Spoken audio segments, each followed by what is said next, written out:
As the world quiets down, come with me into the sacred stories whispered through generations.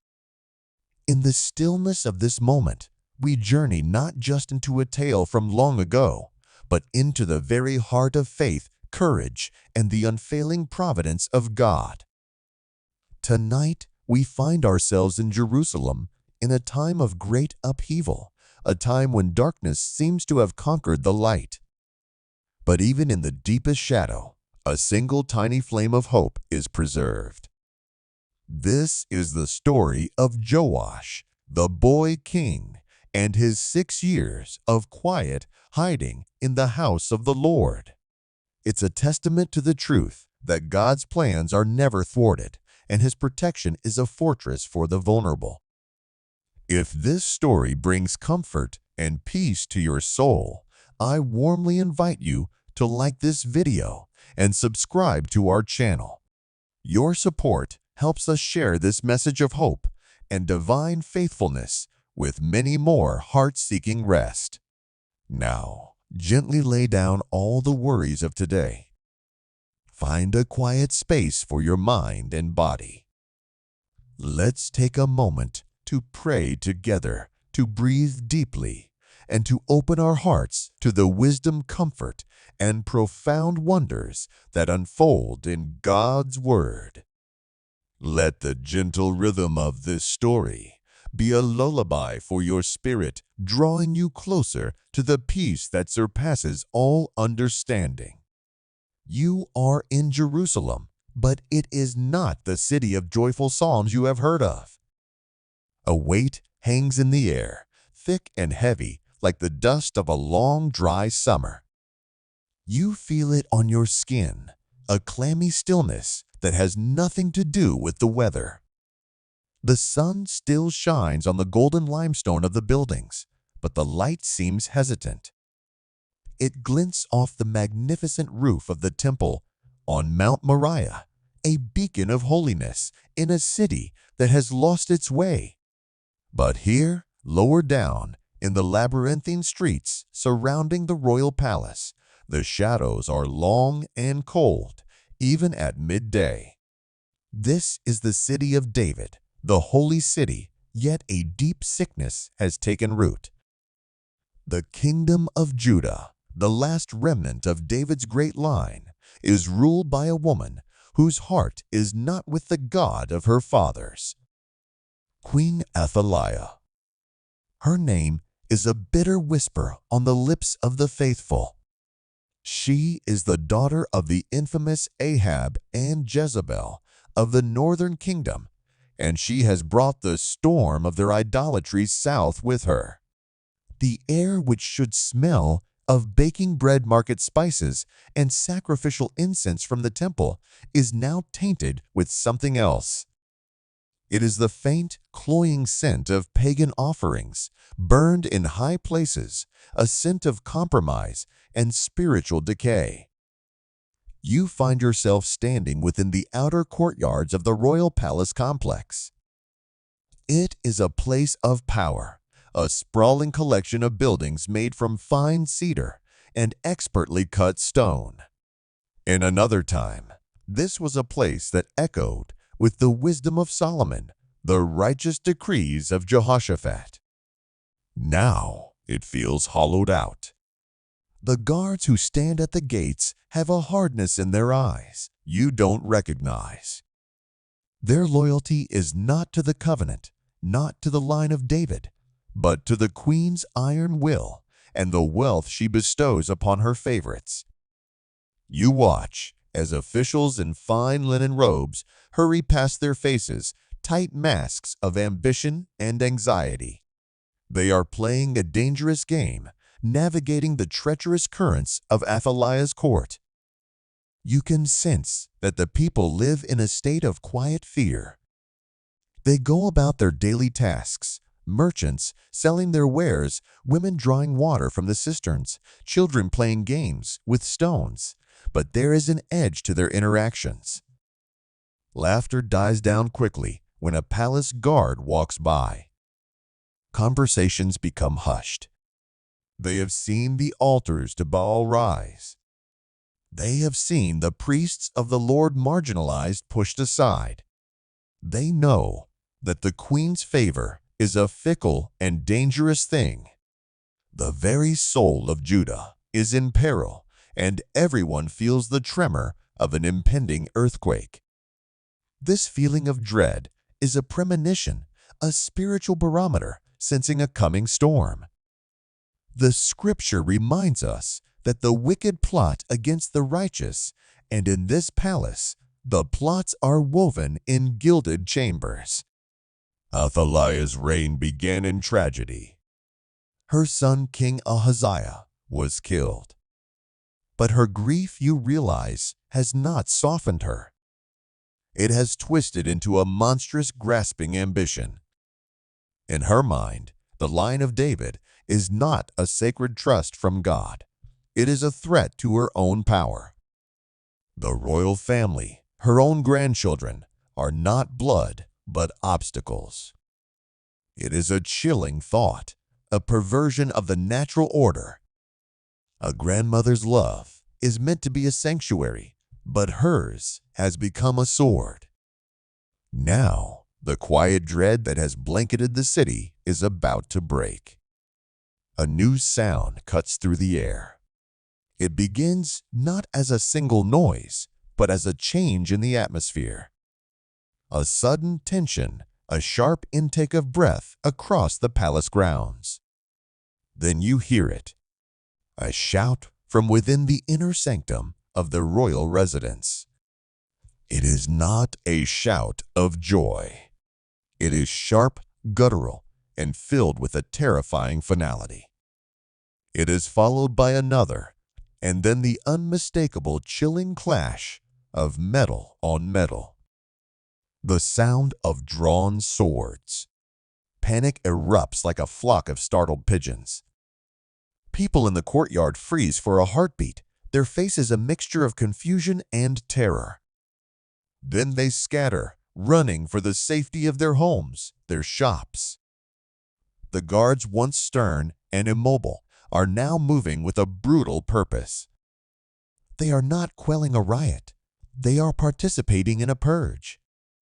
You press yourself into the shadow of a stone archway, your heart pounding against your ribs.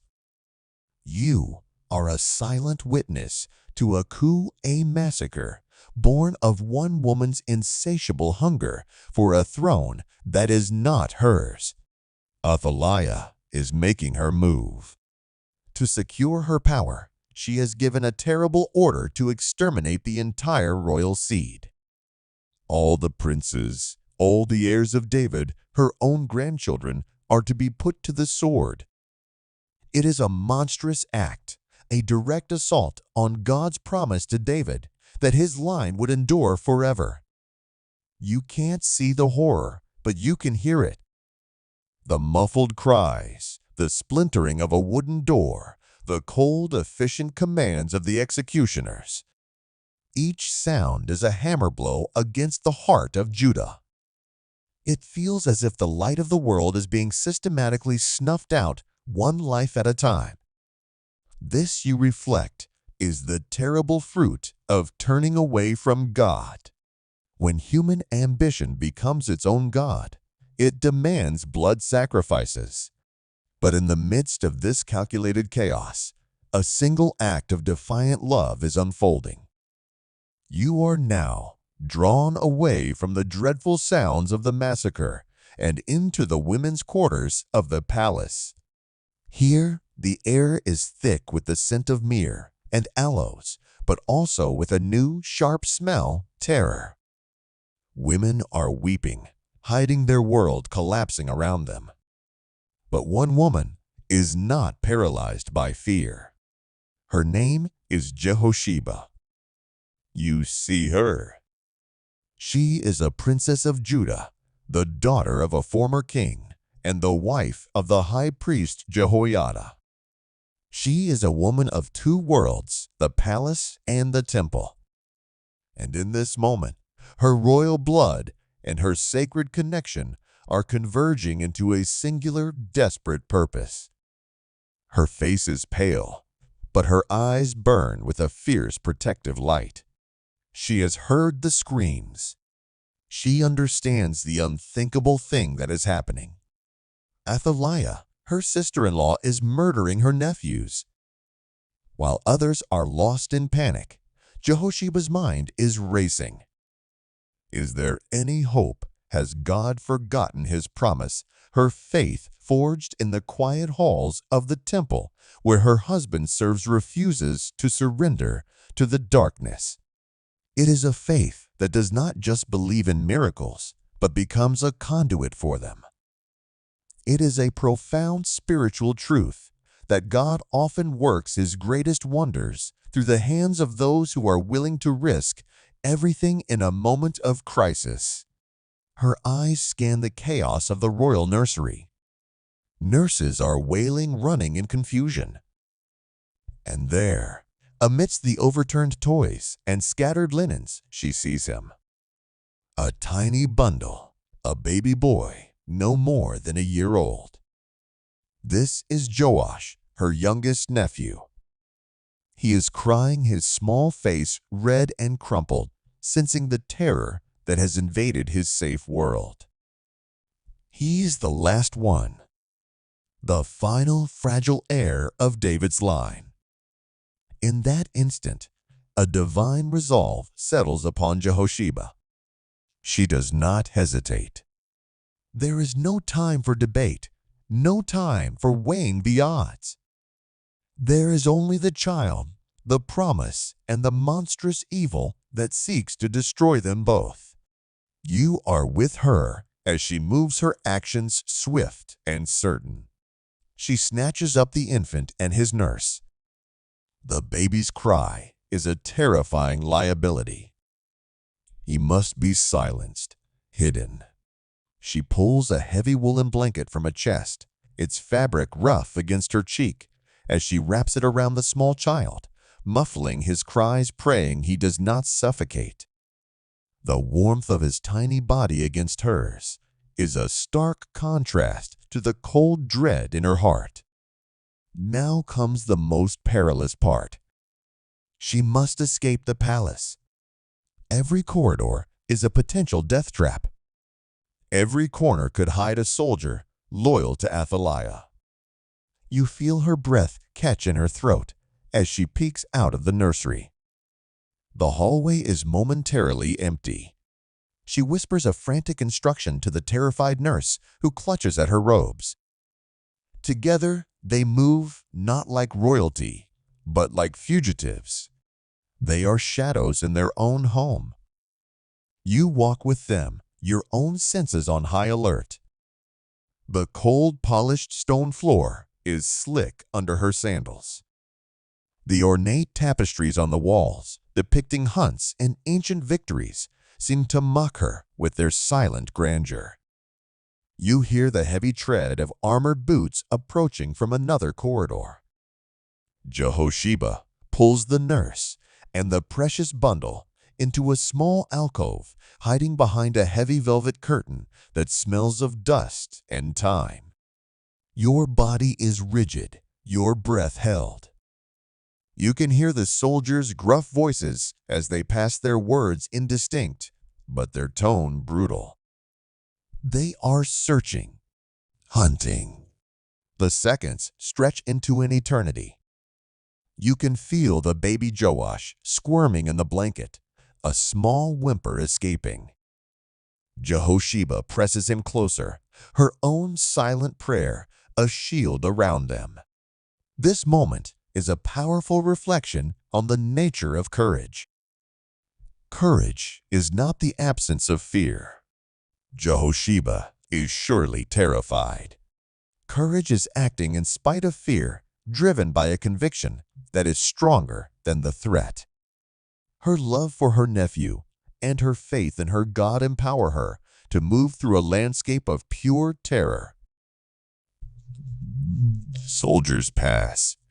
The sound of their boots fades.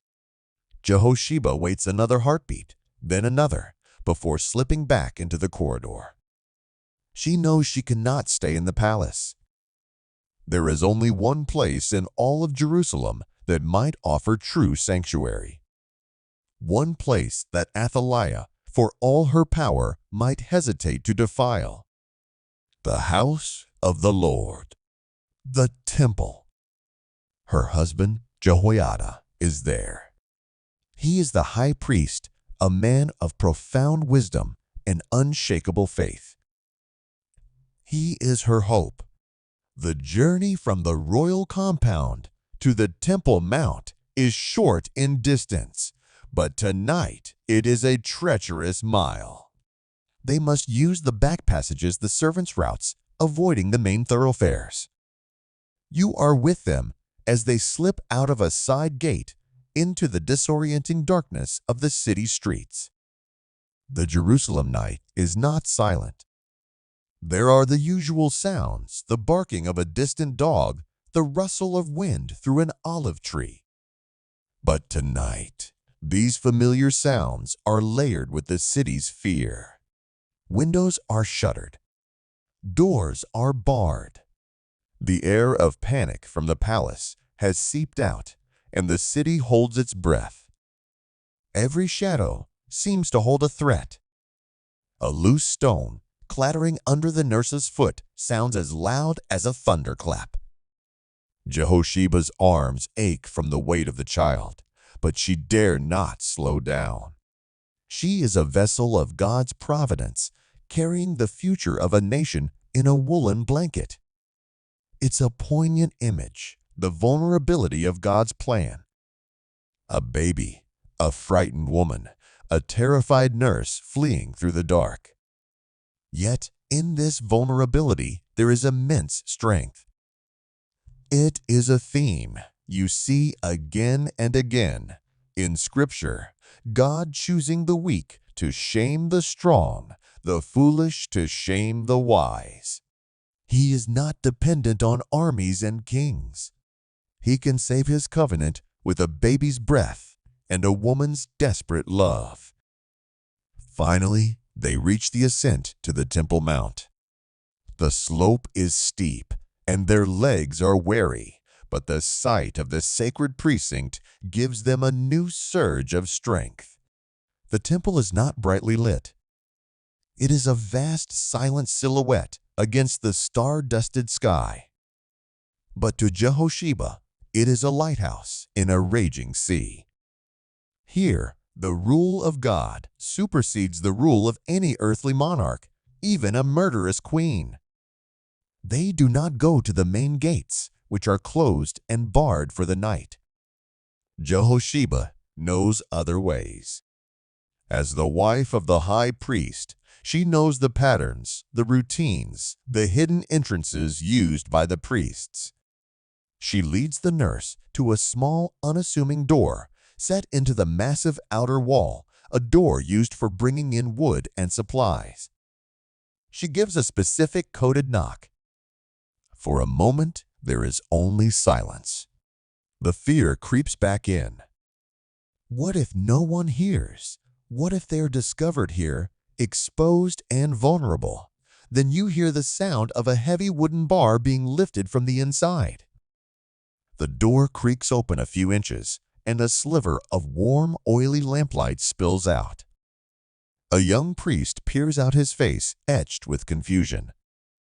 He recognizes the princess, his eyes widening in shock to see her here at this hour, disheveled and frantic. "Jehosheba, my lady, what is it?" he whispers. "I must see my husband," she says, her voice a strained whisper. "It is a matter of life and death. The life of the kingdom." The gravity in her voice is unmistakable. The priest opens the door, and they slip inside into the sacred quiet of the temple complex. The door closes behind them, shutting out the sounds of the fearful city.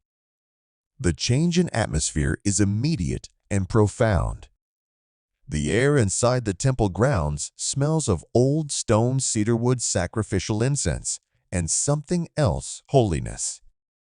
It is a palpable peace, a stark contrast to the violent ambition that grips the palace just a short distance away. Here, you can breathe again. The frantic pounding of your heart begins to slow. You have entered a different realm, a fortress of faith. You reflect on the meaning of sanctuary. It is more than just a safe building. It is a place where God's presence is honored, where His law is sovereign. In a world full of chaos and violence, the human soul craves such a place. The temple was the physical embodiment of that craving for the ancient Israelites. It was their connection point to the living God, a place where heaven and earth met. Jehosheba is led through a series of quiet courtyards and corridors, places the public never sees. These are the living and working areas of the priests. Finally, she is brought to the chamber of the high priest. You see Jehoiada. He is not a young man. His beard is streaked with gray, and his face is lined with the burdens of his office and the sorrow of watching his nation stray. But his eyes are clear and full of a deep, abiding wisdom. He looks up as his wife enters, and he sees immediately that something is terribly wrong. "My wife," he says, his voice calm but concerned. What has happened? Without a word, Jehosheba pulls back the blanket. In the flickering lamplight, Jehoiada sees the sleeping face of the infant Joash.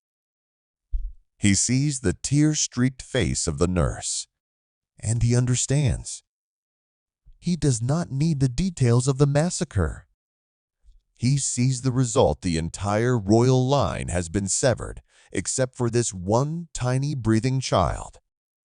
A great sorrow washes over his face for the sons of David, for the violence of Athaliah, for the sin of his people. But beneath the sorrow, you see something else ignite in his eyes. It is the same resolve that you saw in his wife. He is not just a priest. He is a guardian of the covenant. He understands the immense theological and historical weight of this moment. This is not just a political crisis. It is a spiritual war. Athaliah is not just seizing a throne. She is attempting to nullify the promises of God. She has killed them all. Jehosheba finally whispers, her voice breaking. All of them. Only him. We got him out. Jehoiada steps forward and places a steadying hand on his wife's shoulder. He looks from her face to the face of the sleeping child.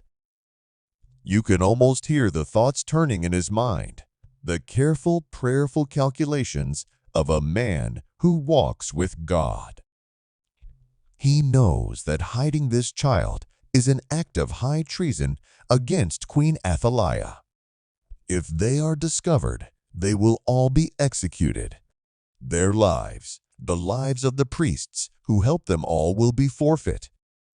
But he also knows that surrendering the child is an act of treason against the King of Kings. It is abandoning the sacred line that God Himself has promised will lead to the Messiah. The choice is clear. It is terrifying, but it is clear. His duty is to God. He will be safe here, Jehoiada says, his voice low but firm, full of an authority that does not come from any earthly king. The Lord's house will be his shield. He turns to the nurse, his expression softening with compassion. You have been brave, but your part in this is done. For your safety and his, you must return to your home and speak of this to no one. Pretend you know nothing. We will care for the child. He knows the fewer people who share the secret, the safer the secret will be. The terrified woman nods, bows, and is quietly led away by another priest, vanishing back into the city's fearful night. Now, it is just Jehoiada, Jehosheba, and the infant king. They are a holy family in a time of crisis, a portrait of faith against all odds. Jehoiada leads his wife deeper into the temple complex to a place of ultimate secrecy. The Bible says they hid him in a bedroom, but the original Hebrew word can also mean a storeroom or a chamber. It is likely one of the many rooms built into the temple's outer structure used to store priestly vestments, grain offerings, or sacred oils. You follow them into one such room. It is small, windowless, and simple. The air is cool and smells of cedar and clean linen. Stacks of folded robes and chests line one wall. A simple cot sits in the corner. It is a humble hidden space, a womb of safety within the larger body of the temple. Here in this forgotten storeroom, the destiny of Judah will be preserved. Jehoiada gently takes the sleeping child from his wife's weary arms. He looks down at the baby, a long contemplative gaze. This is not just his nephew. This is his king, the rightful heir to the throne of David. And for now, he is the most vulnerable person in the entire kingdom. He is completely dependent on their faith, their courage, and their discretion. You feel the immense weight of the secret they now share. It is a secret that must be kept for days, which will turn into weeks, then months, then years. It will require constant vigilance, unending prayer, and a deep trust in God's sovereign plan. This small, quiet room is now the center of a silent rebellion, a holy conspiracy against the darkness. It is a powerful reminder that the greatest movements of God often begin in small hidden places away from the eyes of the world. They begin with a faithful few who dare to believe that God is still on his throne, even when a usurper sits on theirs. As Jehosheba and Jehoiada make a simple bed for the infant king in this secret chamber, a profound peace settles in the room. It is the peace of being in the right place at the right time, doing the right thing no matter the cost. The storm rages outside in the kingdom of Judah, but here, in this small room, in the house of the Lord, the future is safe. The light has not been extinguished. It has simply been hidden, protected, and is waiting for the dawn that God has already ordained. The 6 years of silence have begun. The first dawn in the sanctuary is unlike any other. You are there in the small hidden chamber as the faintest whisper of light finds its way through some unseen crack high in the stone wall. It is not the bold declarative light of the Jerusalem morning that floods the city streets. It is a shy, filtered grayness, soft as a dove's wing. The world outside the temple is waking to another day under the iron fist of a usurper queen, a world of fear and uncertainty. But in this room, the world is small, safe, and utterly dependent on the faithfulness of two people and the providence of their God. The infant king Joash sleeps. His tiny chest rises and falls in the steady, untroubled rhythm of infancy. He is unaware of the kingdom he has lost, the family. He will never know the mortal danger that lurks just beyond these thick stone walls. For him, the world has simply changed. The familiar sounds and smells of the royal nursery have been replaced by a profound and holy quiet. His new world is the scent of cedar and old linen, the gentle sound of his aunt Jehosheba's breathing, and the comforting weight of her hand resting lightly on his back. You watch Jehosheba. She has not slept. She sits on a low stool beside the makeshift cot, her posture one of vigilant stillness. The terror of the previous night has subsided, replaced by a deep, bone-weary exhaustion. Yet her eyes fixed on the child are filled with a fierce tenderness. This is the first day of their new life, a life of secrecy and shadow. A quiet voice of doubt might whisper in her ear, "How can this possibly work for a day, a week, but for years?" It seems an impossible task to hide a growing child within the busiest, most sacred site in all of Judah. But then another voice, a deeper and more resonant one, rises in her soul. It is the voice of faith, nurtured by years of watching her husband serve the Lord. It reminds her of another child, Moses placed in a basket of reeds and set adrift on the Nile, saved by the hand of a princess. It reminds her of the promises made to David, promises that are forever. God's covenants, she knows, are not fragile things that can be broken by human wickedness. They are anchored in the very character of the Almighty. This quiet reflection becomes her morning prayer, a strengthening of her resolve. Keeping this child safe is not just a personal act of love. It is an act of national and spiritual preservation. She is tending to the future of God's people. Her husband, Jehoiada, enters the room as silently as a shadow. He has already been about his duties, leading the priests in the first prayers of the day. He must maintain his public role flawlessly. No one must suspect that the high priest of Israel is harboring a fugitive king. He brings a small bowl of warm goat's milk and a piece of soft bread. He hands it to Jehosheba, and their eyes meet. In that shared glance, a world of communication passes between them, fear, hope, determination, and a deep shared trust. They are partners in this sacred conspiracy. The palace is quiet. Jehoiada whispers, his voice barely a sound. Too quiet. Athaliah has sealed the gates. She is consolidating her power. She believes her work is done. He looks down at his sleeping nephew. She does not know that the Lord has preserved a remnant. The use of the word remnant is deeply significant. It is a powerful theological concept throughout the Scriptures. It speaks of the faithful few that God preserves, even in times of widespread apostasy and judgment. Noah's family in the floodlot in Sodom, the 7,000 in Elijah's day, who had not bowed the knee to Baal.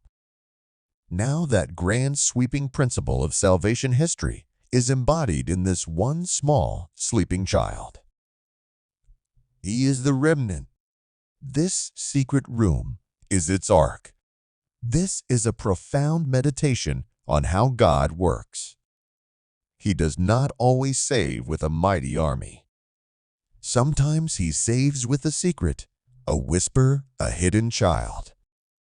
The days begin to fall into a quiet rhythm, a secret liturgy of survival. Jehosheba becomes the master of this small world. She learns the sounds of the temple, not from the courtyards, but from within the walls. She can tell the time of day by the muffled chants of the Levitical choirs. The soaring melodies of the Psalms of Ascent become the lullabies for the infant king.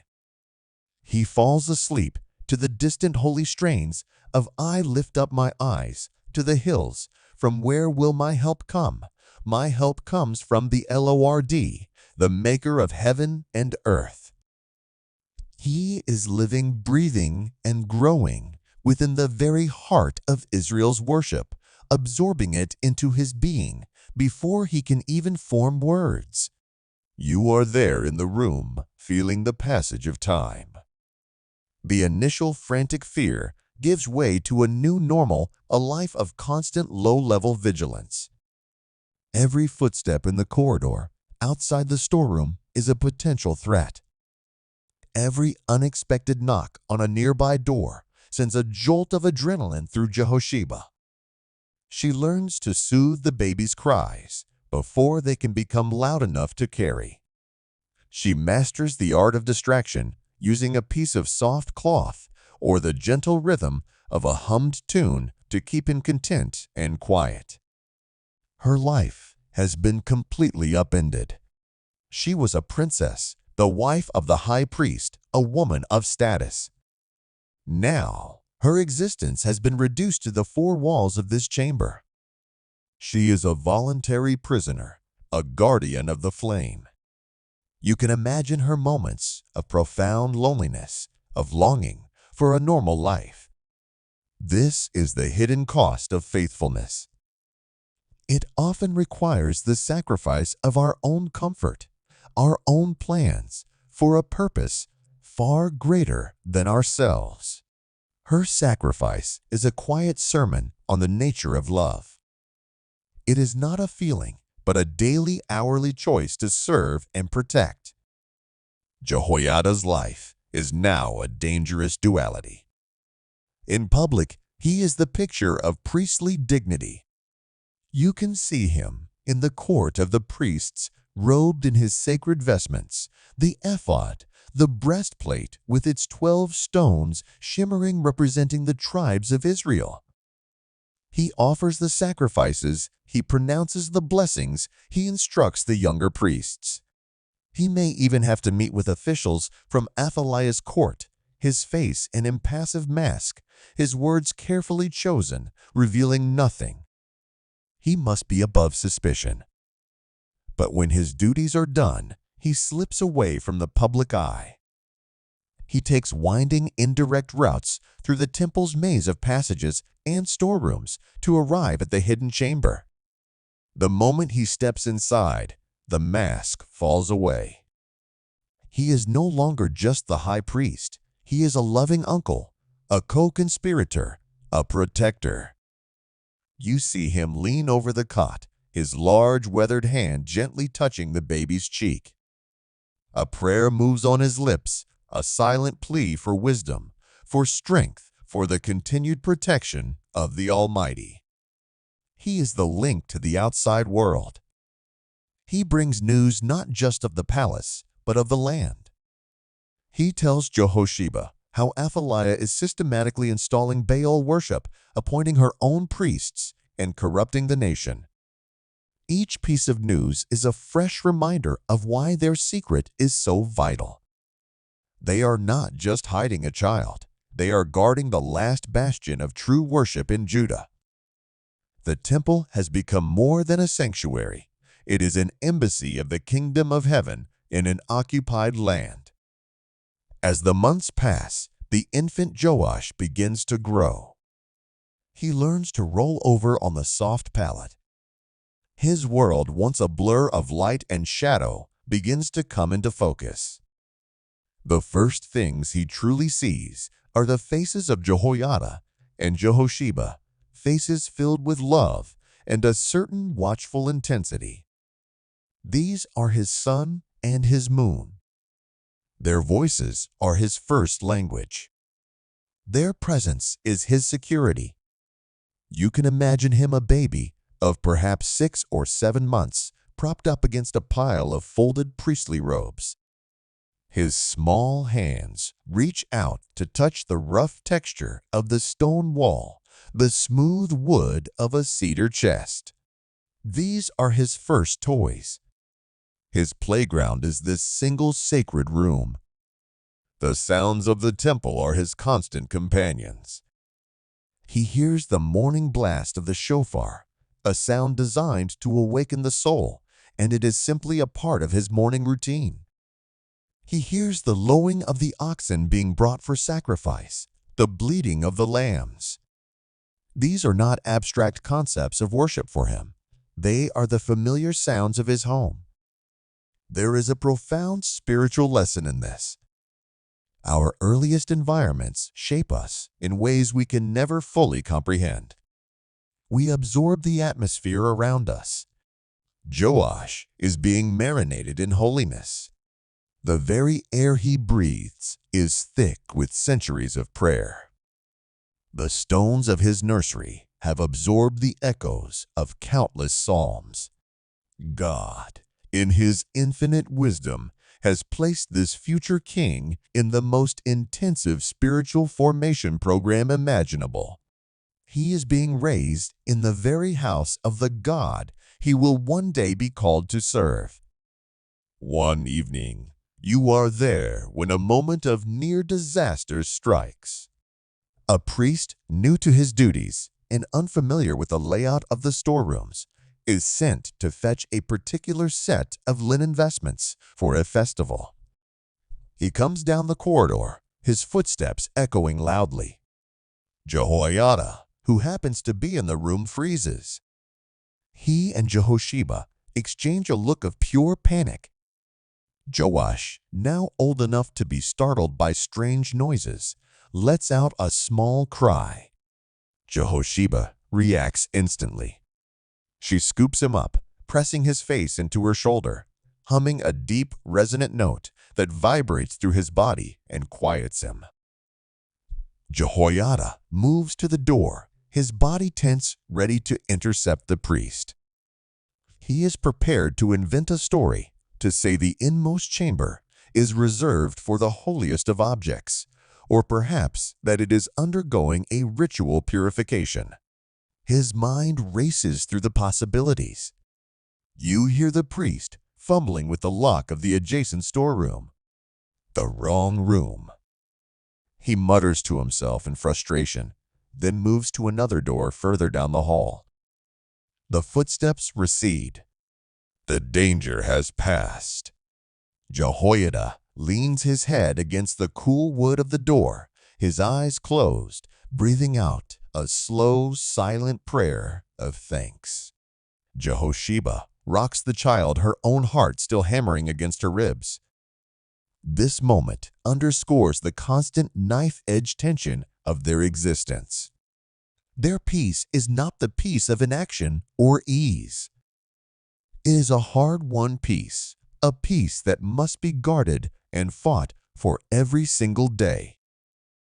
It is a peace found only in total reliance on God, a trust that His hand will guide the straying footstep, that His mercy will cover the sound of a baby's cry. It teaches you that true faith is not a shield that prevents all danger, but a fortress that sustains you through it. As Joash approaches his first birthday, he is becoming more mobile. He is crawling now, exploring every corner of his small world.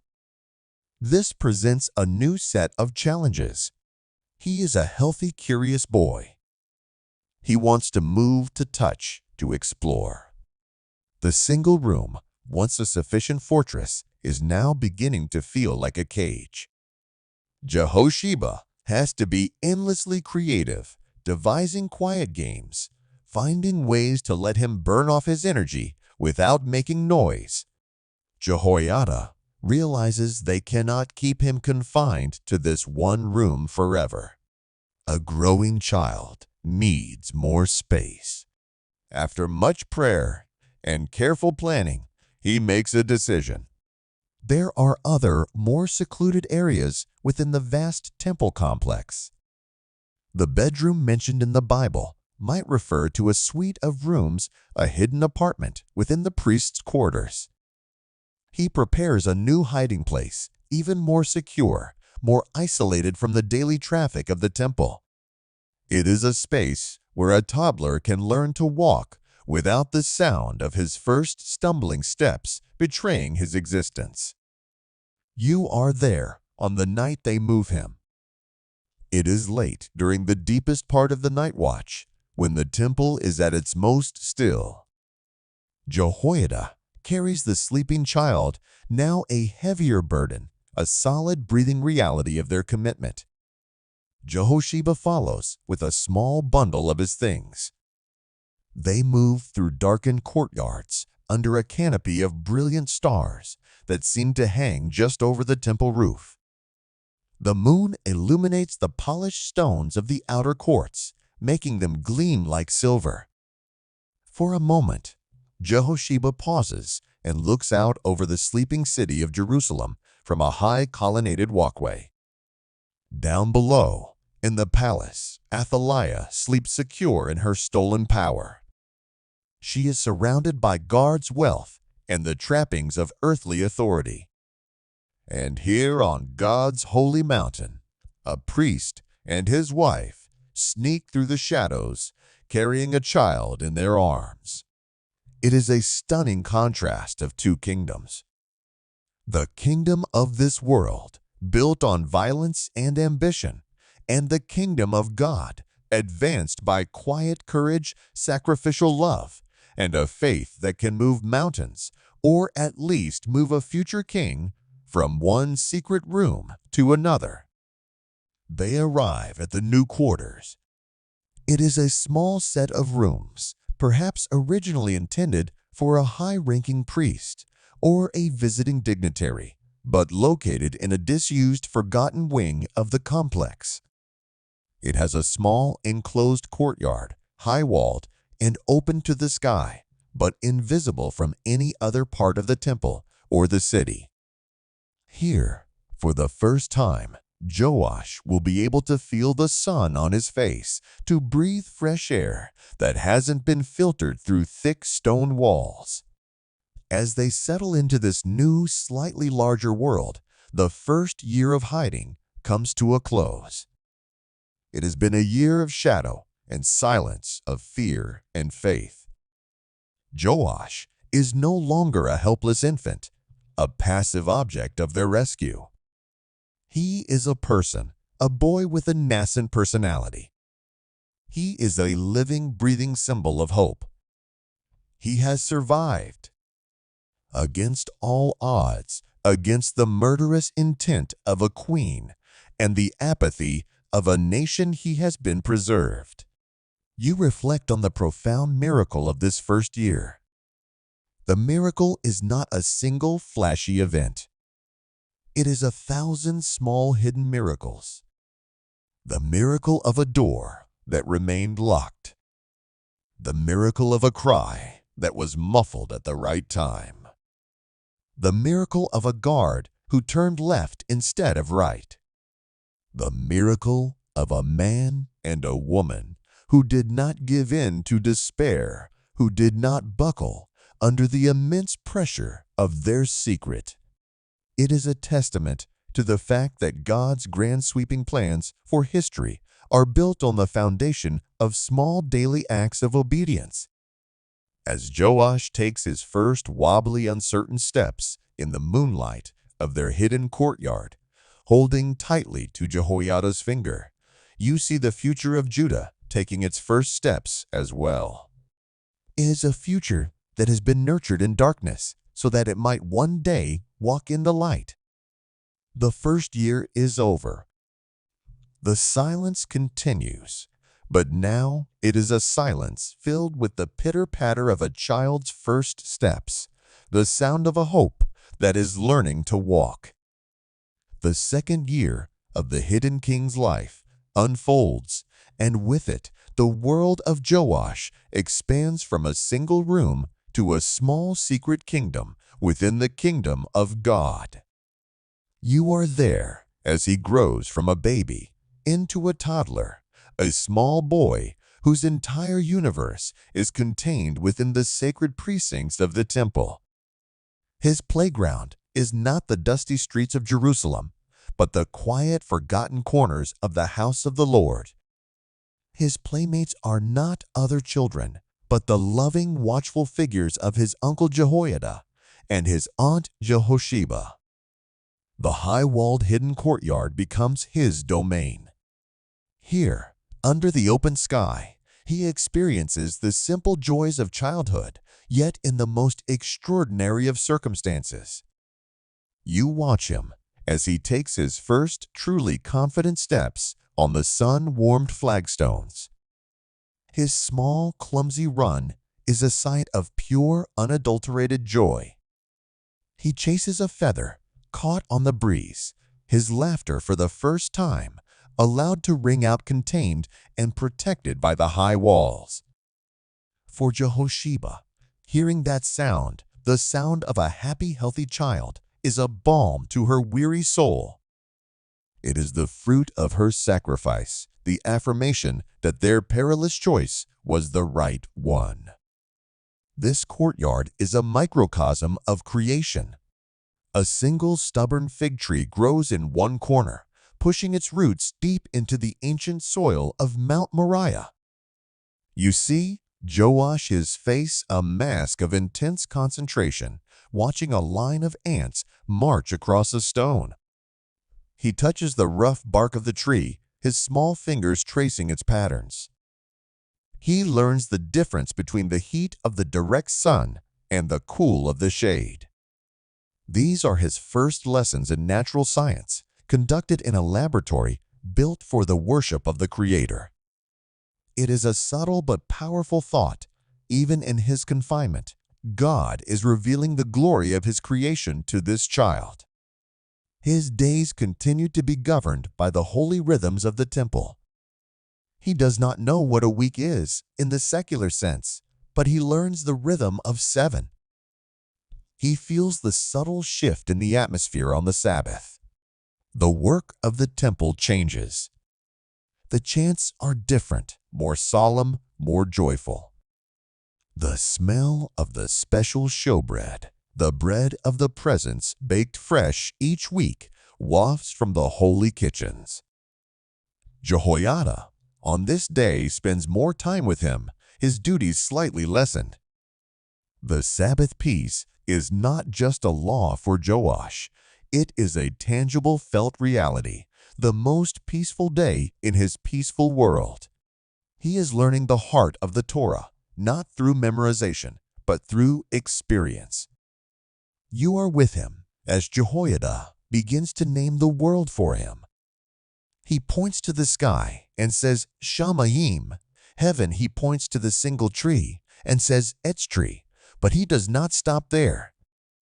The Shamayim Jehoiada explains in simple childlike terms, are the throne of a great king who loves him. The Eitz was made by this same king. Every object in Joash's limited world is immediately connected to the divine. His catechism is woven into the fabric of his daily life. This is a profound model of spiritual education. Faith is not a subject to be taught once a week.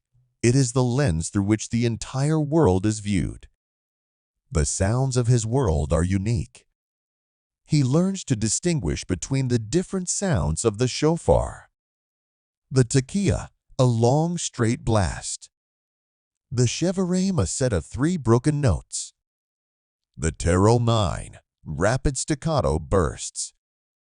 For the people in the city, these are calls to worship signals for festivals. For Joash, they are as familiar as a mother's call. He also learns the sounds of the Levitical choirs. He can hear the deep, resonant voices of the bass singers, the soaring notes of the tenors. He may even hum along his childish voice, attempting to mimic the complex melodies of the Psalms. He is being steeped in the sacred arts. The beauty of worship is becoming part of his soul. One afternoon, Jehoiada takes him on a secret tour. It is a risky move, but one he deems necessary. A boy cannot live in 2 rooms forever. Under the cover of the late afternoon, when the priests are resting before the evening sacrifice, Jehoiada leads the small, wide-eyed boy through a series of private corridors. You walk with them. For Joash, this is an adventure of epic proportions. The long, cool hallways, lit by slanting shafts of light from high windows, are like canyons. The sheer scale of the temple complex is awe-inspiring even to an adult. For a child who has known only a few small rooms, it must feel like stepping into a different universe. Jehoiada, shows him the chamber of hewn stone, the meeting place of the Sanhedrin, though it is empty now. He lets Joash touch the massive, perfectly fitted stones of the temple walls. These stones, Jehoiada might whisper, were brought here in silence. No iron tool was heard on the mountain as the house was being built. This is a place of peace. Even in a lesson about architecture, there is a spiritual truth being imparted. The house of God is built in reverence and quiet devotion. He takes him to a place where he can peek through a carved wooden screen into one of the outer courts, the court of the women. Joash, hidden in the shadows, with his uncle's hand firmly on his shoulder, sees other people for the first time. He sees women coming to present their offerings, families gathered to pray. His eyes are huge, taking in the variety of colors, the movement, the low murmur of many voices. It is a moment of profound revelation. His world is not the only world. There are others. Jehoiada must explain to him why they must remain hidden, a concept a 2- or 3-year-old can barely grasp. We are playing a long game of hide and seek, he might say. We have to be the very best so that one day we can win. This game is a constant reality. You sense the ever-present need for caution. Jehosheba has trained him with gentle firmness to respond to a single soft word or a hand signal. If she whispers, "Shake it quiet," he knows to freeze, to make no sound. It is a life or death lesson taught as a game. This is a heavy burden for a child to carry, the weight of such a secret, even if he doesn't understand it. Yet, it is also shaping him, teaching him discipline, self-control, and an awareness of his surroundings that no other child in Judah possesses. You reflect on the strange and unique character this upbringing is forging. Joash has no peers. He does not learn to share by having a toy snatched from his hand. He does not learn about conflict by arguing with a sibling. His social development is entirely vertical between himself and the 2 loving adults in his life. In some ways, this might make him socially awkward. But in another, more important way, it is forging in him an incredible bond of trust with Jehoiada and Jehosheba. They are his entire world, the undisputed source of love, authority, and wisdom. This absolute trust in them will become the foundation for his trust in the God they serve. His toys are objects from the temple storerooms. He doesn't have carved wooden soldiers or painted animals. Instead, Jehosheba might give him a handful of smooth, flat stones used by the priests for casting lots. Or perhaps a worn-out wooden spindle that was once used for weaving priestly garments. He might be given a small clay pot, a replica of the ones used for grain offerings. Through his play, he is becoming intimately familiar with the objects of worship. He is not just living in the temple is living in him. You can imagine him sitting on the floor, arranging the smooth stones into patterns, while Jehosheba tells him stories. But the stories she tells are not fables of foxes and crows. She tells him of David, the shepherd boy, who fought a giant with a stone just like these. She tells him of Abraham, who counted the stars from a place not so far from where they now sit. She tells him of Jacob, who used a stone for a pillow and dreamed of a ladder to heaven. The history of his people, the story of his ancestors, becomes his own personal storybook.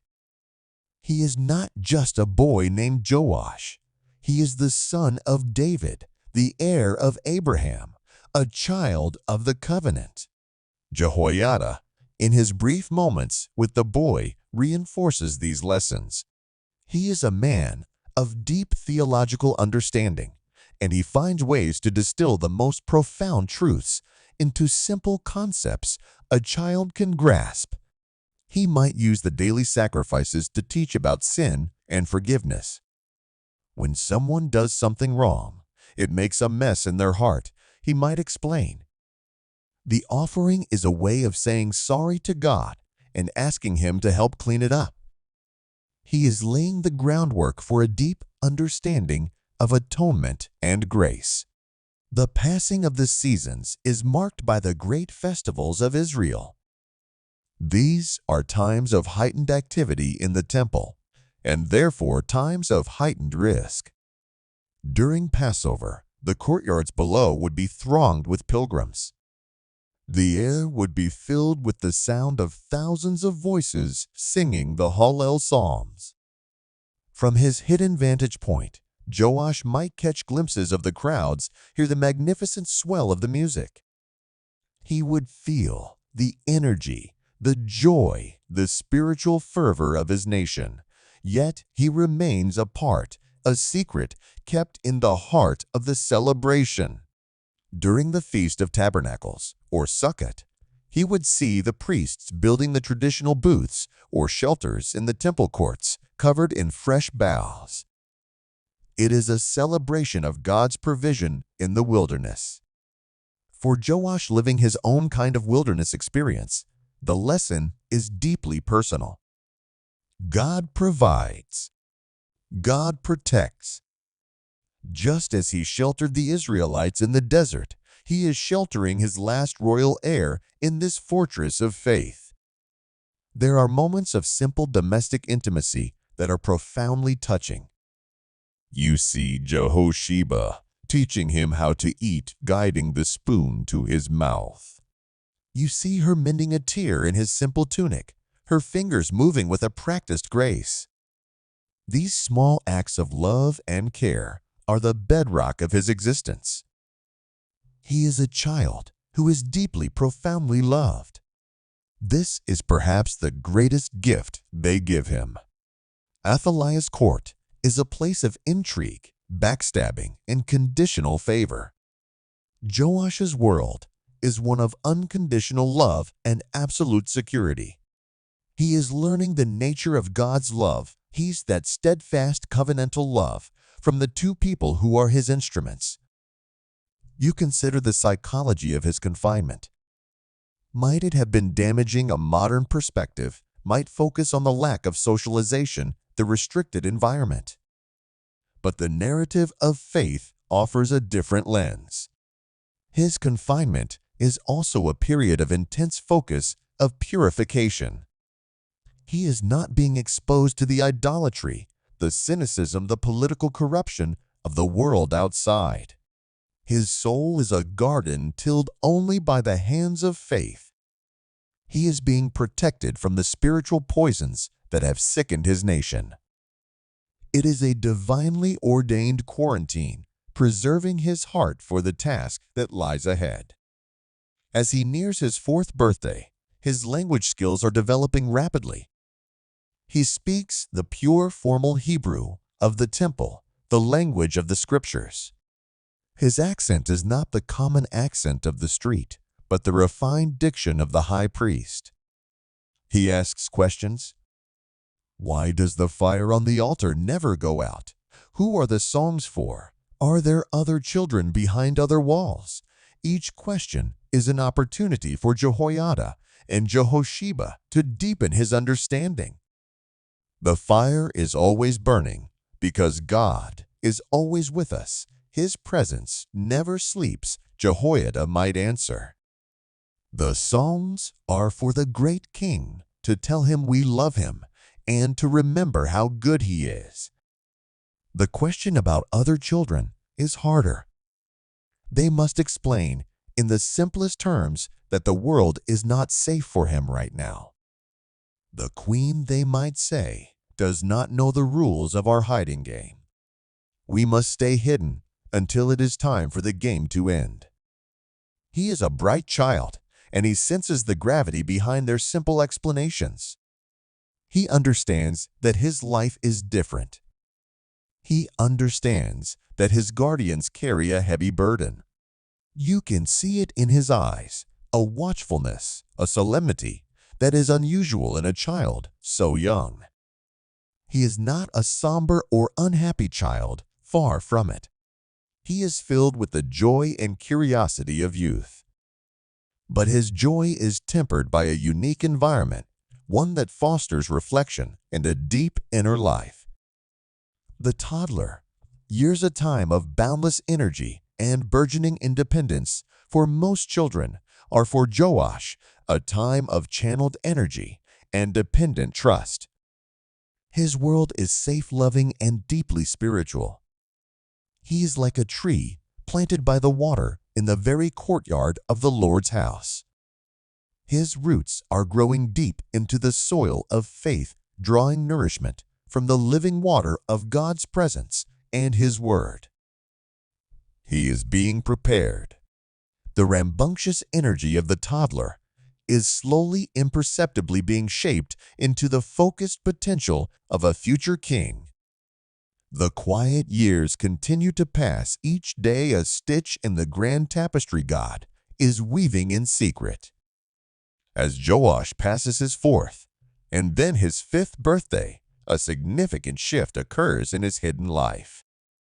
The foundational years of infancy and toddlerhood, shaped by the loving care of Jehosheba and the sacred atmosphere of the temple, now give way to a new phase, the secret education of a king.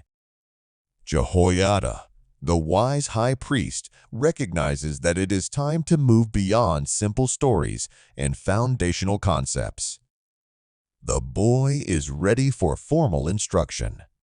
The hidden chamber now transforms from a nursery into a classroom, perhaps the most exclusive and important classroom in the entire world.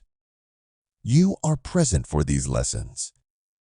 They are not conducted at a formal desk with scrolls and inkpots laid out in neat rows. The setting remains intimate and adaptable.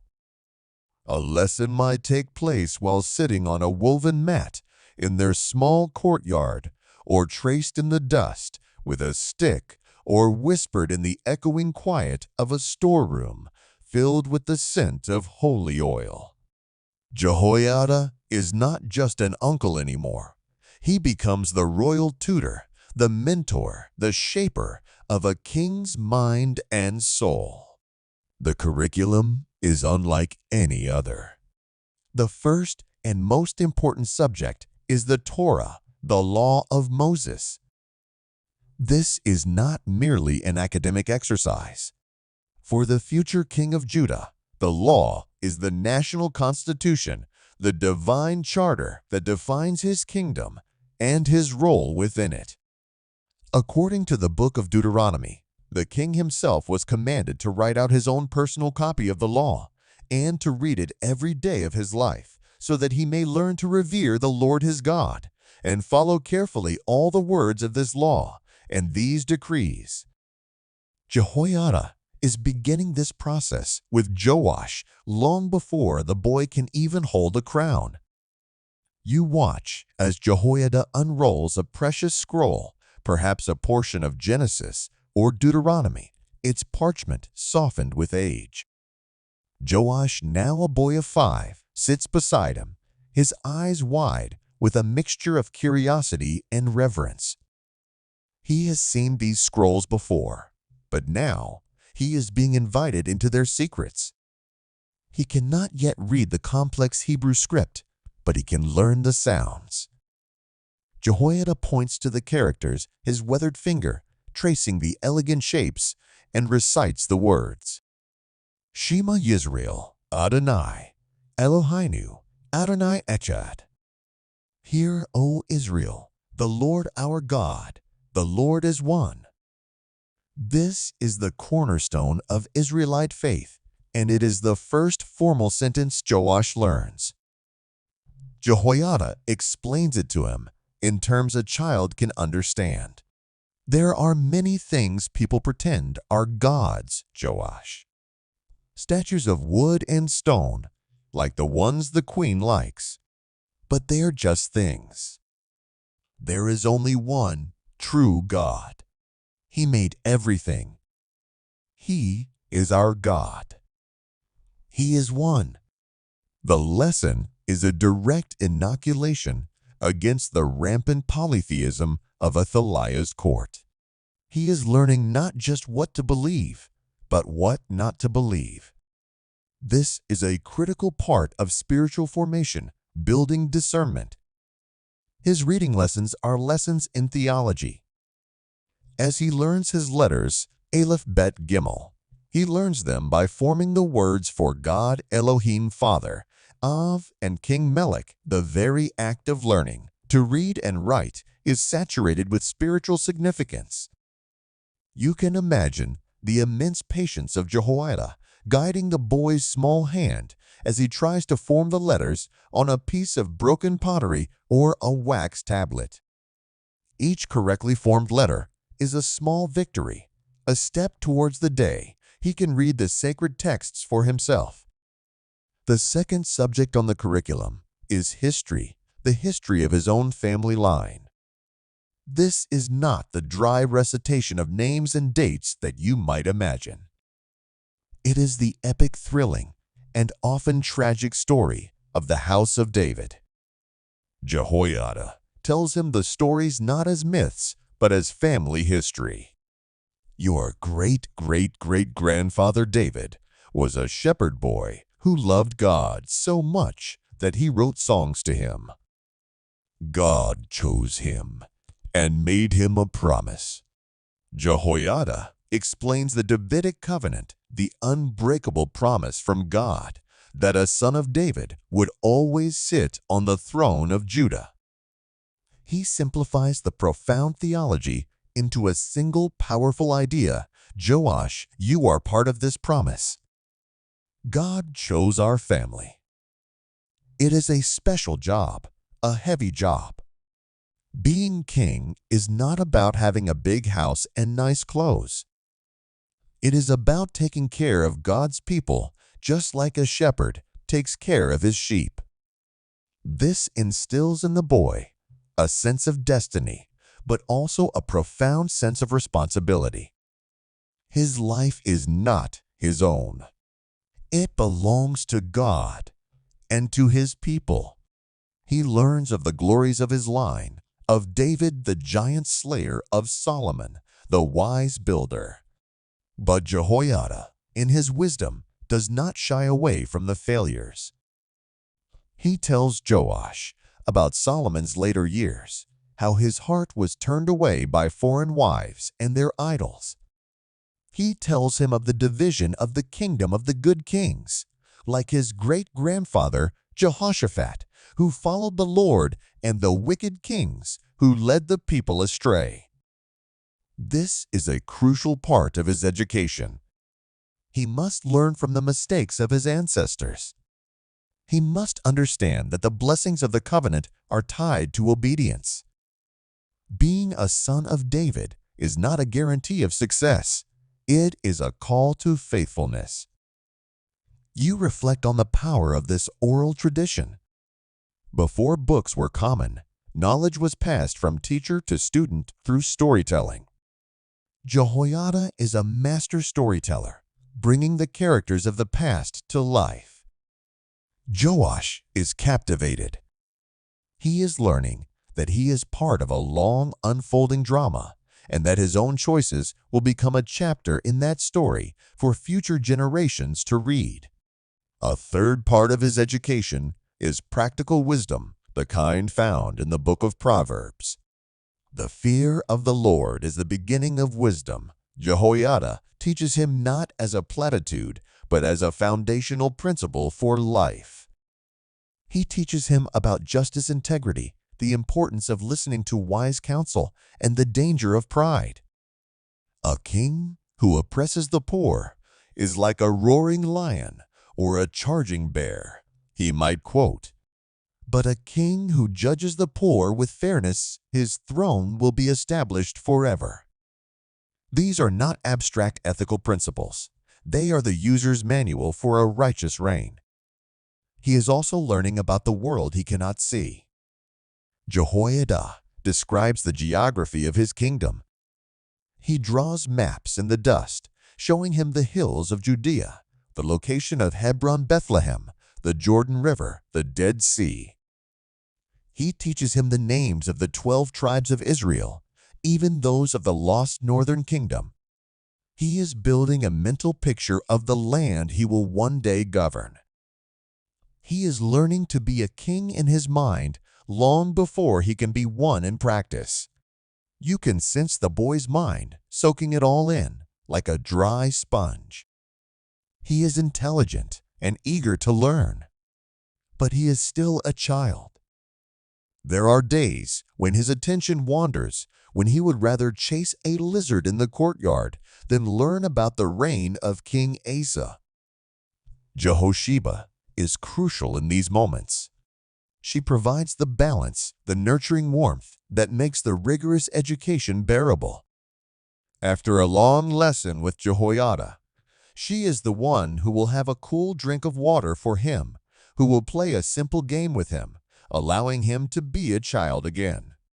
Their partnership is a perfect blend of structure and nurture, of truth and grace. One day, Jehoiada brings a special object into the room. It is a crown.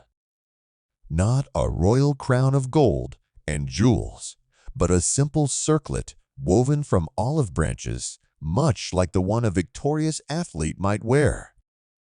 He places it gently on Joash's head.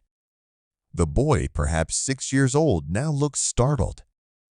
One day, Jehoiada says, his voice soft but full of weight, "You will wear the real crown of Judah. But you must never forget what it means. The olive tree gives its oil to fuel the light in this holy temple. It gives its fruit to feed the people. It is a symbol of peace. To be king is to be the light, the nourishment, and the peace of your people. It is a crown of service, Joash, not a crown of power." This single powerful object lesson teaches more than a dozen lectures could. It frames the concept of kingship not in terms of privilege, but in terms of sacrificial service. This is a revolutionary idea in the ancient world where kings were often seen as divine beings, entitled to whatever they desired. Jehoiada is instilling in Joash a shepherd's heart, a servant spirit, which is the true heart of a Davidic king. His education is also physical. A king must be strong. In the confines of their hidden world, he learns to run, to jump, to have a physical discipline. Jehoiada may even teach him the first stances of wrestling, or the basics of handling a wooden staff, framed as a game, but with a serious purpose. He needs to develop the physical confidence and stamina that leadership requires. There are moments of profound spiritual intimacy. Jehoiada teaches Joash how to pray. Not just to recite prayer, but to speak to God from his heart. You are there as the high priest and the hidden boy king kneel together on the stone floor. Talk to him, Joash. Jehoiada encourages. Tell him what you are happy about. Tell him what you are afraid of. Ask him for wisdom. He is your father, your king. He is listening. In these quiet moments, Joash learns to cultivate a personal relationship with God. The God of the temple, the God of the thundering psalms and the solemn sacrifices, becomes his God. This is the ultimate goal of Jehoiada's tutelage. He is not just training a king, he is nurturing a man of God. He knows that without a genuine personal faith, all the knowledge of the law and the history will be nothing but a hollow shell. The future of the nation depends not on Joash's intelligence, but on the state of his heart before the Lord.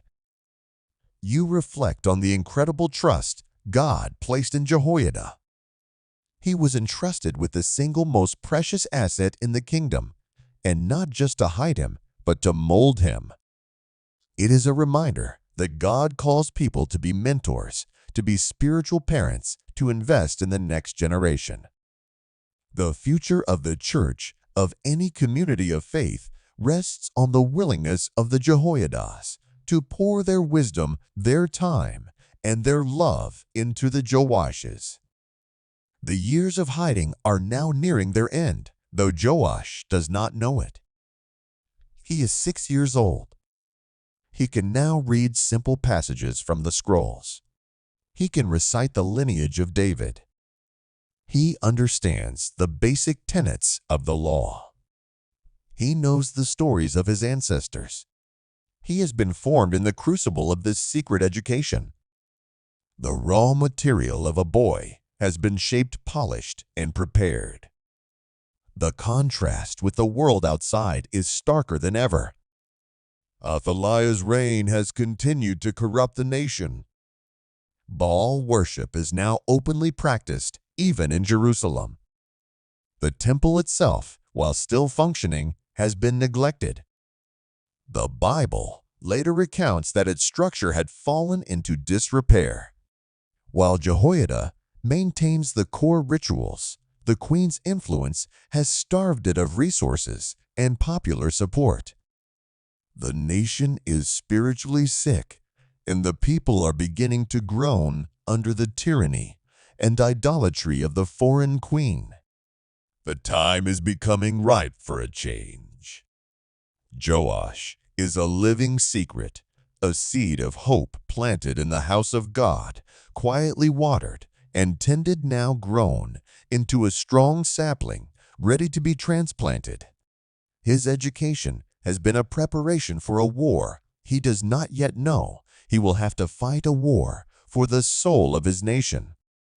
He has been given the spiritual, intellectual, and moral armor he will need to lead. The years of silence have not been empty years. They have been years of intense, focused preparation. The quiet of the hidden chamber has been the stillness of a bow being drawn, gathering tension and power for the moment the arrow is to be released. You are now in the 6th year of the hiding of the king. 6 years. A lifetime for a child. Joash is now a boy of 7. He is no longer a toddler to be managed or a young child to be merely instructed. He is a person with his own thoughts, a growing awareness, and a keen sense of the atmosphere around him. And in this 6th year, the atmosphere within the secret chambers of the temple begins to change.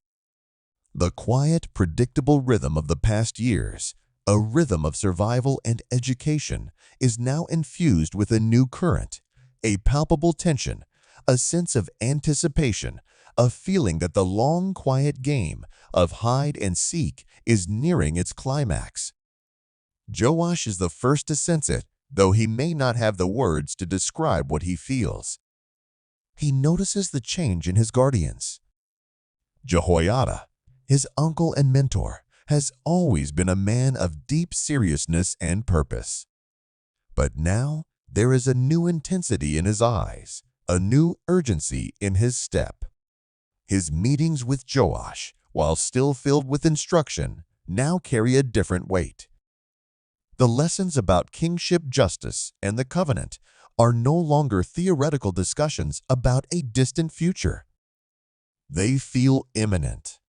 You see, Jehoiada, looking at Joash with a new expression, a mixture of pride, hope, and a deep, prayerful concern.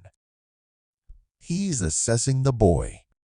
Is he ready? Has he learned enough? Is his heart strong enough?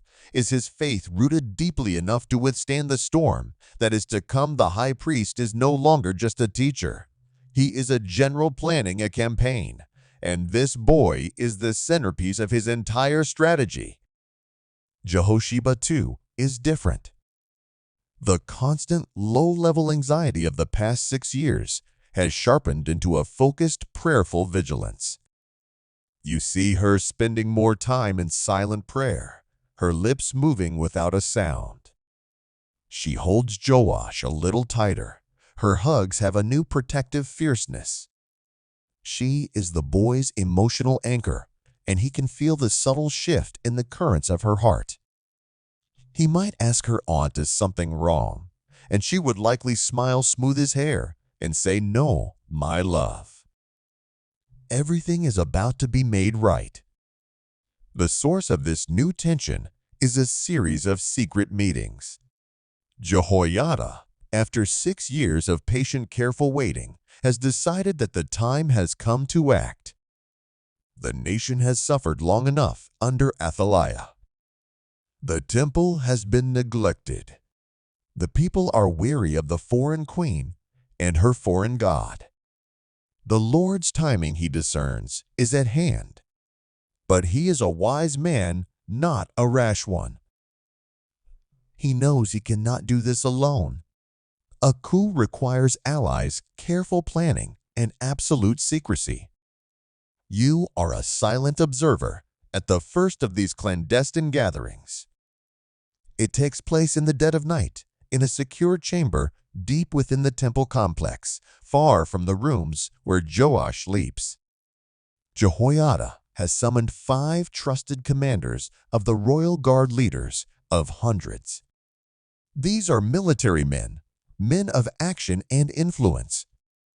They are captains named Azariah Ishmael, another Azariah, Maaseiah, and Elishaphat. Their names are recorded in the annals of Scripture because they are about to make a choice that will alter the course of history. You can feel the immense risk of this moment. Jehoiada is about to reveal a secret he has guarded with his life for 6 years. If even one of these men is not trustworthy, if one of them is secretly loyal to Athaliah, then all is lost. Joash, Jehoiada, Jehosheba, and all the priests involved would be immediately arrested and executed. The line of David would be extinguished for good. The fate of the kingdom hangs on the character of these 5 men. The captains arrive, one by one, cloaked and moving through the shadows, their faces etched with a mixture of curiosity and apprehension. They have been summoned by the high priest, a respected but not a political figure. They do not know what to expect. They gather in the lamplit room, the air thick with unspoken questions. Jehoiada stands before them, his presence radiating a calm divine authority. He is not just a priest, he is the guardian of the nation's conscience. He does not begin with small talk. He goes straight to the heart of the matter. He speaks of the covenant with David. He reminds them of their sacred duty, not just to a title or a position, but to the God of Israel. He speaks of the apostasy of Athaliah, the desecration of their land, with the worship of Baal, the slow death of their national soul. His words are not a political speech. They are a sermon, a prophetic call to righteousness. You have seen what Athaliah has done. He might say, his voice low and intense. You have seen the altars to Baal. You have heard the cries of the people. How long will we allow the house of David to lie in ruins, while a daughter of Jezebel sits on the throne? He lets the weight of his words sink in. He is testing them, watching their faces, gauging their reactions. He sees the flicker of agreement in their eyes, the grim set of their jaws. These are men who have been forced to serve a queen they do not respect, and their honor has been chafed by it. Then comes the moment of revelation. The high-stakes gamble. You believe the royal seed is dead, Jehoiada continues, his voice dropping to a near whisper. Athaliah believes her work is complete, but the Lord has preserved a remnant. He has been faithful to his promise. He pauses, letting the suspense build. The commanders lean forward, their breath held. The king's son lives. The statement hangs in the air electric. The captains look at each other, their faces a canvas of shock, disbelief, and then a dawning explosive hope. Is it possible after all this time, Jehoiada then takes them and shows them the boy? Perhaps he brings the sleeping Joash out for a moment, or perhaps he leads them to the door of his chamber to look upon him. You witness this incredible scene. These 5 hardened military commanders, men of battle and steel, look upon the face of a 7-year-old boy sleeping peacefully. And in that moment, they see more than a child. They see their rightful king. They see the heir of David and Solomon. They see the living embodiment of God's faithfulness. The scripture says Jehoiada made a covenant with them. This is a formal, solemn oath. In the presence of God, in His holy temple, they pledge their lives, their swords, and their honor to the cause. You can feel the emotion in the room, a powerful cocktail of reverence, excitement, and the grim understanding of the danger they are embracing. They are no longer just soldiers. They are kingmakers. They are agents of divine restoration. The secret circle has now expanded. The plan begins to take shape, orchestrated by Jehoiada's brilliant mind. He is not just a priest, he is a master strategist. He knows that a frontal assault on the palace is too risky. The queen has her own personal bodyguards, the Carians, and the runners, a mercenary force, loyal only to her.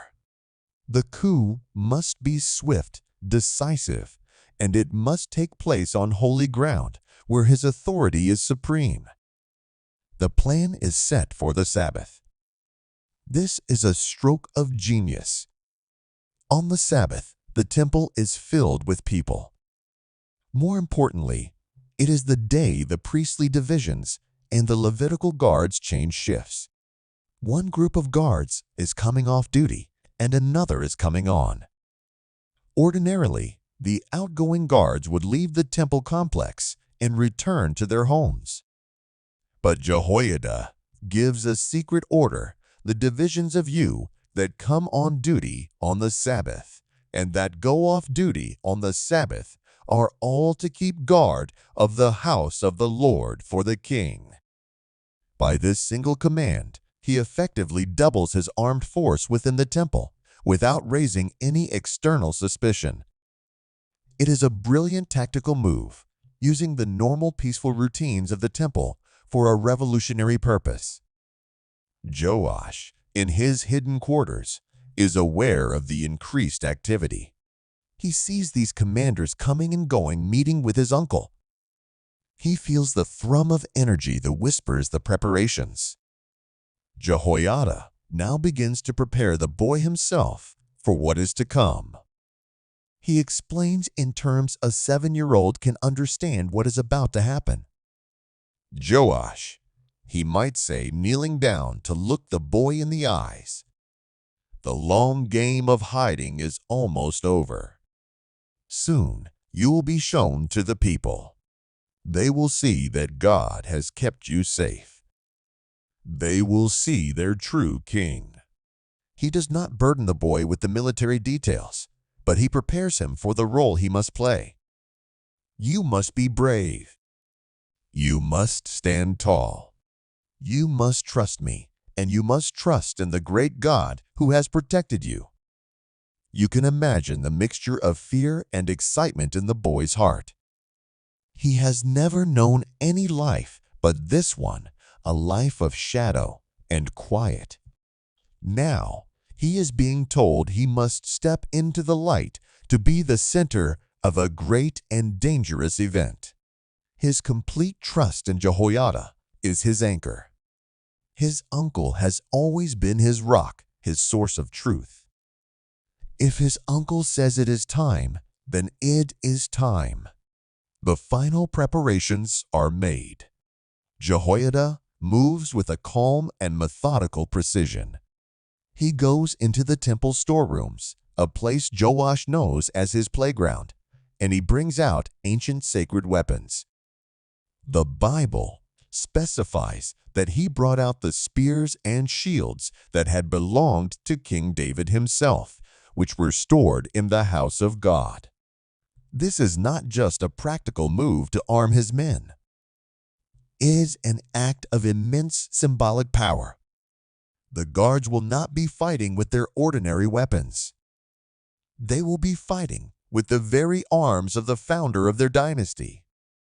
They are connecting themselves directly to the legacy of David, to the golden age of the kingdom.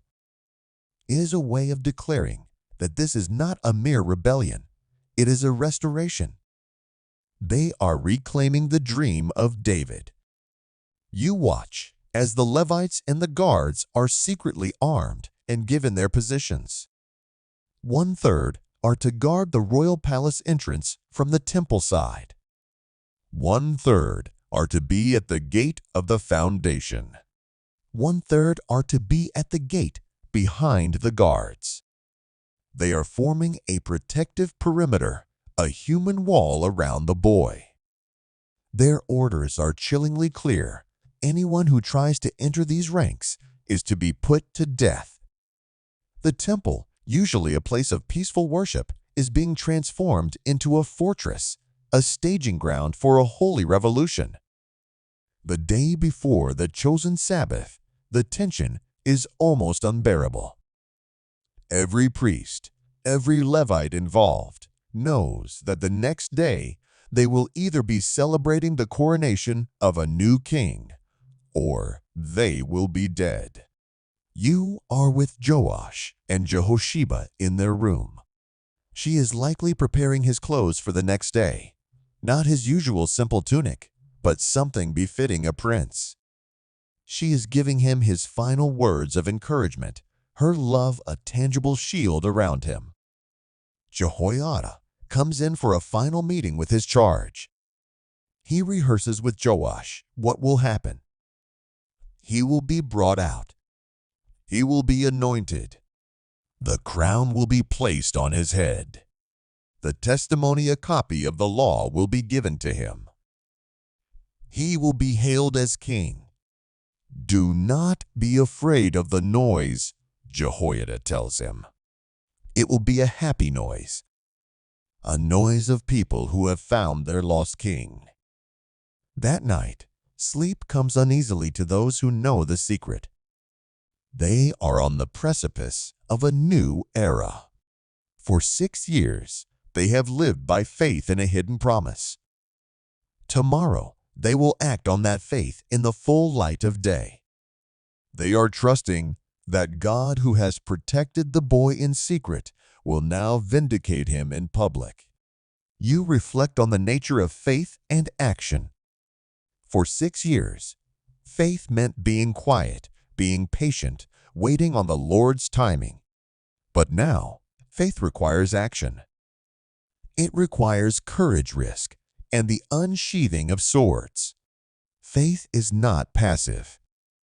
It is an active trust in God that expresses itself in obedience to His leading, whether that leading is into a quiet room for 6 years or into a courtyard for a dangerous coronation. The long, silent exhale of the years of hiding is over. The entire kingdom is about to take a sharp, deep breath in preparation for the shout that will change everything. The Sabbath dawns not with the usual gentle peace, but with a silent electric charge in the air. You are there, a witness to the culmination of 6 years of faith, patience, and secret preparation. Within the walls of the temple of the Lord, a revolution is about to unfold, not with the chaos of a mob, but with the solemn precision of a sacred ceremony.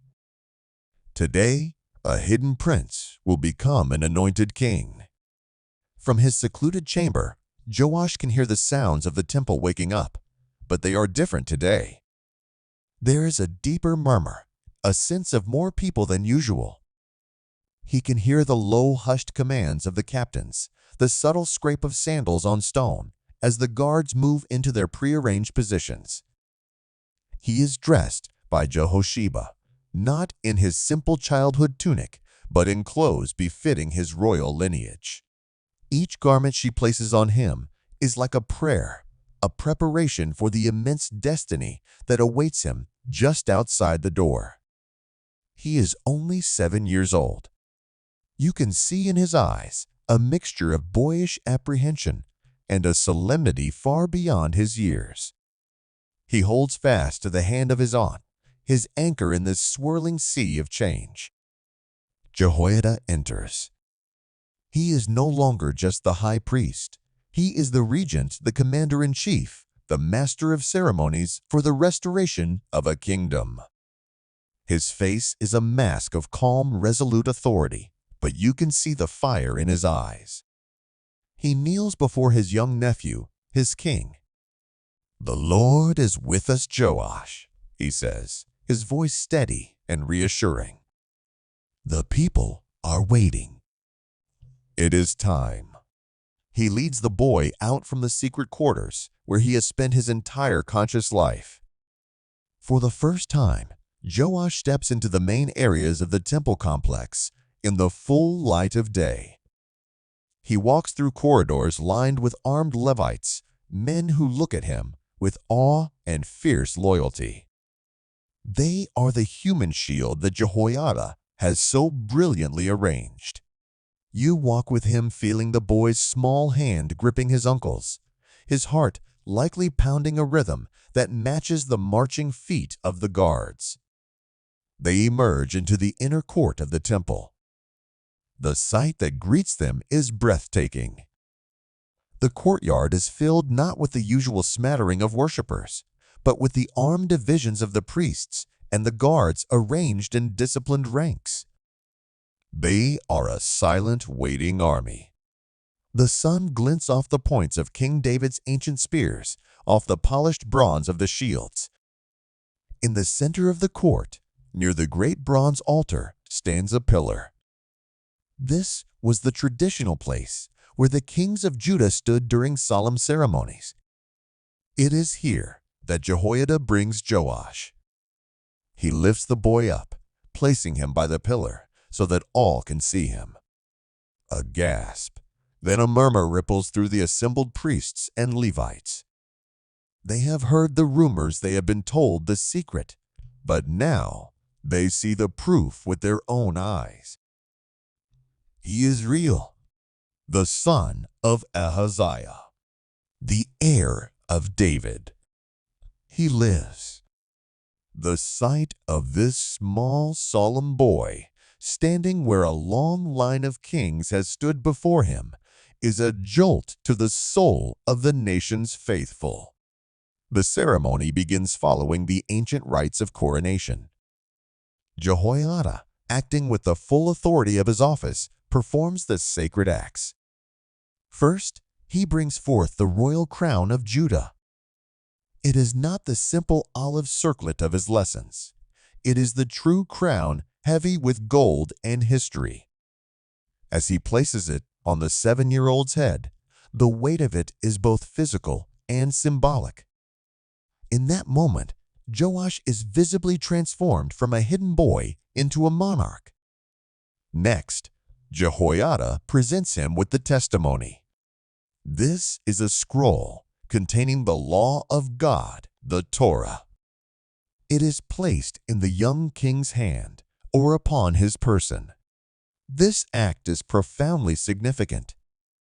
It is a public declaration that the king is not above the law. He is its chief servant. His reign is to be founded upon the word of God. His authority is derived from his submission to divine authority. This is the cornerstone of a righteous kingdom, a principle that has been utterly abandoned by Athaliah. Then comes the anointing. Jehoiada takes the sacred horn of oil, the same holy oil used to consecrate priests and holy objects, and pours it upon the head of Joash. You can see the rich, fragrant oil run down his hair and onto his shoulders. This is the moment of divine appointment. The anointing sets him apart, sanctifies him for his office. He is now officially Mashiach, the Lord's anointed. It is a sign to all the people that this is not a man-made king. This is God's choice. The moment the oil touches him, the dam of silence breaks. The priests and the guards can no longer contain their exultant joy. They begin to clap their hands, a thunderous rhythmic ovation that echoes off the stone walls of the temple. And then a single mighty shout erupts from hundreds of throats, a cry that has not been heard in Judah for 6 long years. Yichi HaMelech, long live the king! The sound is immense, a tidal wave of pent-up hope, relief, and loyalty crashing over the courtyard. It is the sound of a nation waking from a long nightmare. It is the sound of a promise fulfilled. Joash, standing by the pillar, might flinch at the sudden explosion of noise, but Jehoiada's steadying hand is on his shoulder. This is the happy noise he was promised. This is the sound of his people welcoming him home. This joyous roar is so loud that it carries beyond the temple walls, down the hill to the royal palace where Queen Athaliah is in residence. You are now transported with the sound to her chambers. She hears the shouting. It is not the sound of a riot. It has a different quality, a celebratory unified roar. Alarmed, she demands to know what is happening. When her advisors are unsure, she does what she has always done. She acts decisively, arrogantly. She decides to go and see for herself. She does not know she is walking into a trap laid by the God she has scorned. Athaliah makes her way to the temple, accompanied by her personal guards. But as she approaches, she finds the way blocked by ranks of armed men she does not control. She forces her way through to a vantage point where she can see into the inner court. And then she sees it. The scene that is her worst nightmare. A boy wearing the royal crown, standing by the king's pillar, surrounded by celebrating priests and soldiers. She sees the commanders and the trumpeters beside him. She hears the people of the land rejoicing and blowing their trumpets. She understands instantly. She has been deceived. Her massacre was incomplete. A son of David survived. Her entire reign, built on a foundation of blood and lies, is collapsing in a single moment. In a fit of impotent rage and terror, she performs the only act left to her. She tears her royal robes, a sign of ultimate distress and fury, and screams the one word that condemns her treason. Treason. Her cry is pathetic, ironic. The traitor is crying treason at the restoration of the legitimate king. But her authority is gone. Her voice is drowned out by the joyous celebration. Jehoiada, seeing her, gives the final decisive command to his captains. Take her out. He orders, his voice ringing with cold authority. But he adds a crucial pious instruction: do not put her to death in the house of the Lord. He will not have the sacred ground of the temple defiled by the blood of this wicked woman, not even in an act of righteous judgment. It is a final testament to his reverence for God's holiness. The guard sees the now powerless queen. They drag her from the temple precincts, her cries of treason fading as she is taken away. They lead her to the palace, to the entrance of the horse gate, the very place from which her power used to emanate. And there, by the entrance to the home of the kings, her bloody reign is brought to a bloody end. The justice of God, though long delayed, is swift and final. Back in the temple, a new and joyous work begins. With the usurper gone, Jehoiada leads the nation in a great act of covenant renewal. He makes a covenant between the Lord, the new king, and the people that they would once again be the Lord's people. This is more than a political revolution. It is a spiritual revival. They are recommitting themselves to the God they had abandoned. He then makes a covenant between the king and the people, establishing the bonds of loyalty and justice that will govern the nation.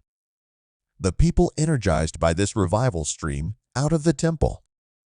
Their first act is to go to the temple of Baal, the center of Athaliah's corrupting influence. You are there with the exultant crowd as they tear down the pagan temple. They smash its altars to pieces. They shatter the idols.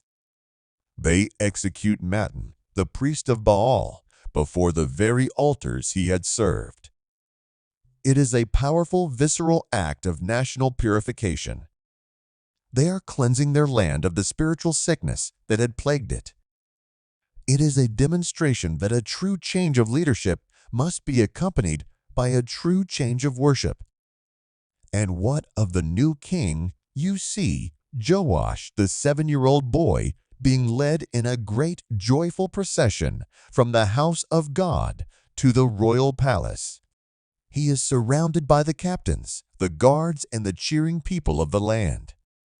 He walks the path that Athaliah was just dragged along, but he walks it in triumph.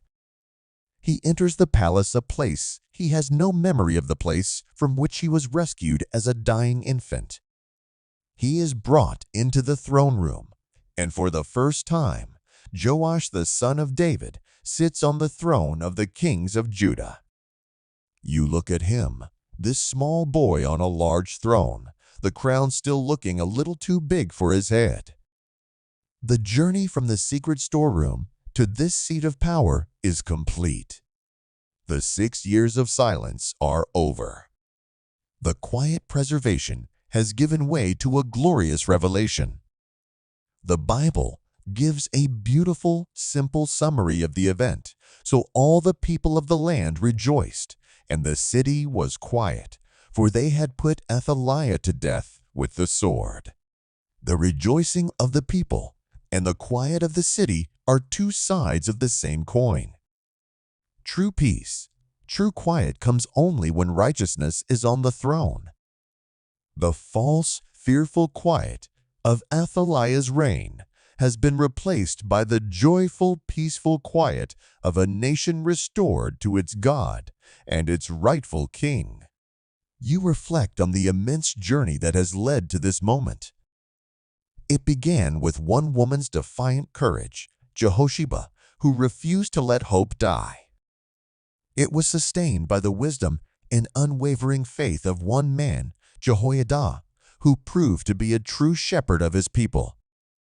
And it was centered on one child, Joash, who was protected by God's hand in the shadows so that he could one day rule in the light. The story of Joash is a profound testament to God's sovereignty. It shows that no human plot, no matter how wicked or thorough, can ever thwart God's eternal purposes. He can preserve His covenant in a hidden room. He can raise up leaders from the most unlikely places. He can turn a Sabbath day ceremony into a national restoration.